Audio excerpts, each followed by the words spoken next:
dare to enter the camp of Red Chief, the terror of the plains?" "Well, he's all right now," says Bill, rolling up his trousers and examining some bruises on his shins. "We're playing Indian.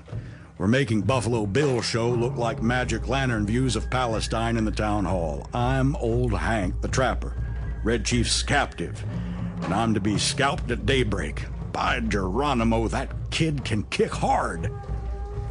Yes, sir, that boy seemed to be having the time of his life. The fun of camping out in a cave had made him forget that he was a captive himself. He immediately christened me Snake Eye, the spy, and announced that, when his braves returned from the warpath, I was to be broiled at the stake at the rising of the sun. Then we had supper, and he filled his mouth full of bacon and bread and gravy and began to talk. He made a during dinner speech, something like this. "I like this fine. I never camped out before, but I had a pet possum once, and I was 9 last birthday. I hate to go to school. Rats ate up 16 of Jimmy Talbot's aunt's speckled hen's eggs. Are there any real Injuns in these woods? I want some more gravy. Does the trees moving make the winds blow? We had 5 puppies. What makes your nose so red, Hank? My father has lots of money. Are the stars hot? I whipped Ed Walker's twice Saturday. I don't like girls. You dasn't catch toads unless with a string. Do oxen make any noise? Why are oranges round? Have you got beds to sleep on in this cave? Amos Murray got 6 toes. A parrot can talk, but a monkey or a fish can't. How many does it take to make 12?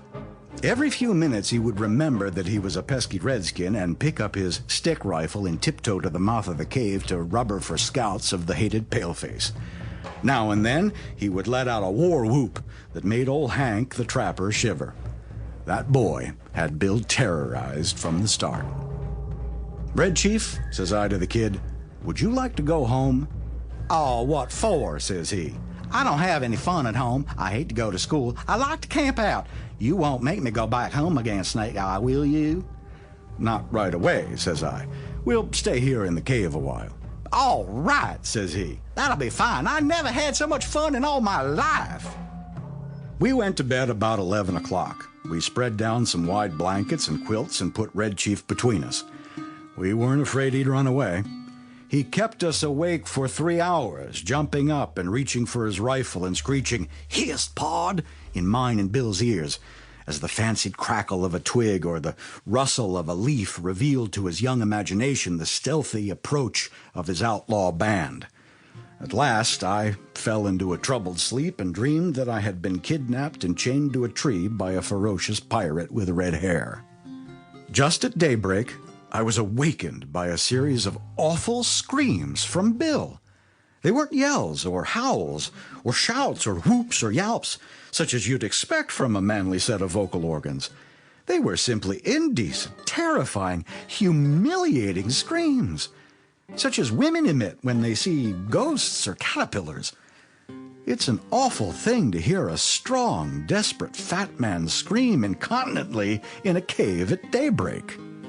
I jumped up to see what the matter was. Red Chief was sitting on Bill's chest, with one hand twined in Bill's hair. In the other, he had the sharp case knife we used for slicing bacon, and he was industriously and realistically trying to take Bill's scalp, according to the sentence that had been pronounced upon him the evening before.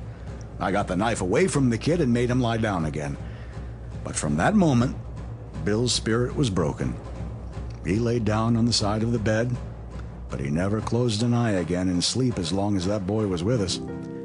I dozed off for a while, but along toward sunup I remembered that Red Chief had said I was to be burned at the stake at the rising of the sun. I wasn't nervous or afraid, but I sat up and lit my pipe and leaned against a rock. "What are you getting up so soon for, Sam?" asked Bill. "Me?" says I.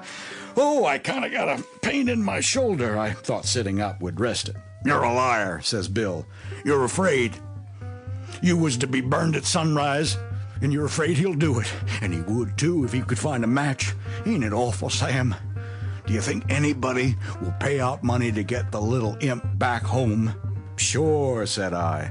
"A rowdy kid like that is just the kind that parents dote on. Now, you and the chief get up and cook breakfast while I go on top of this mountain and reconnoiter." I went up to the peak of the little mountain and ran my eye over the contiguous vicinity.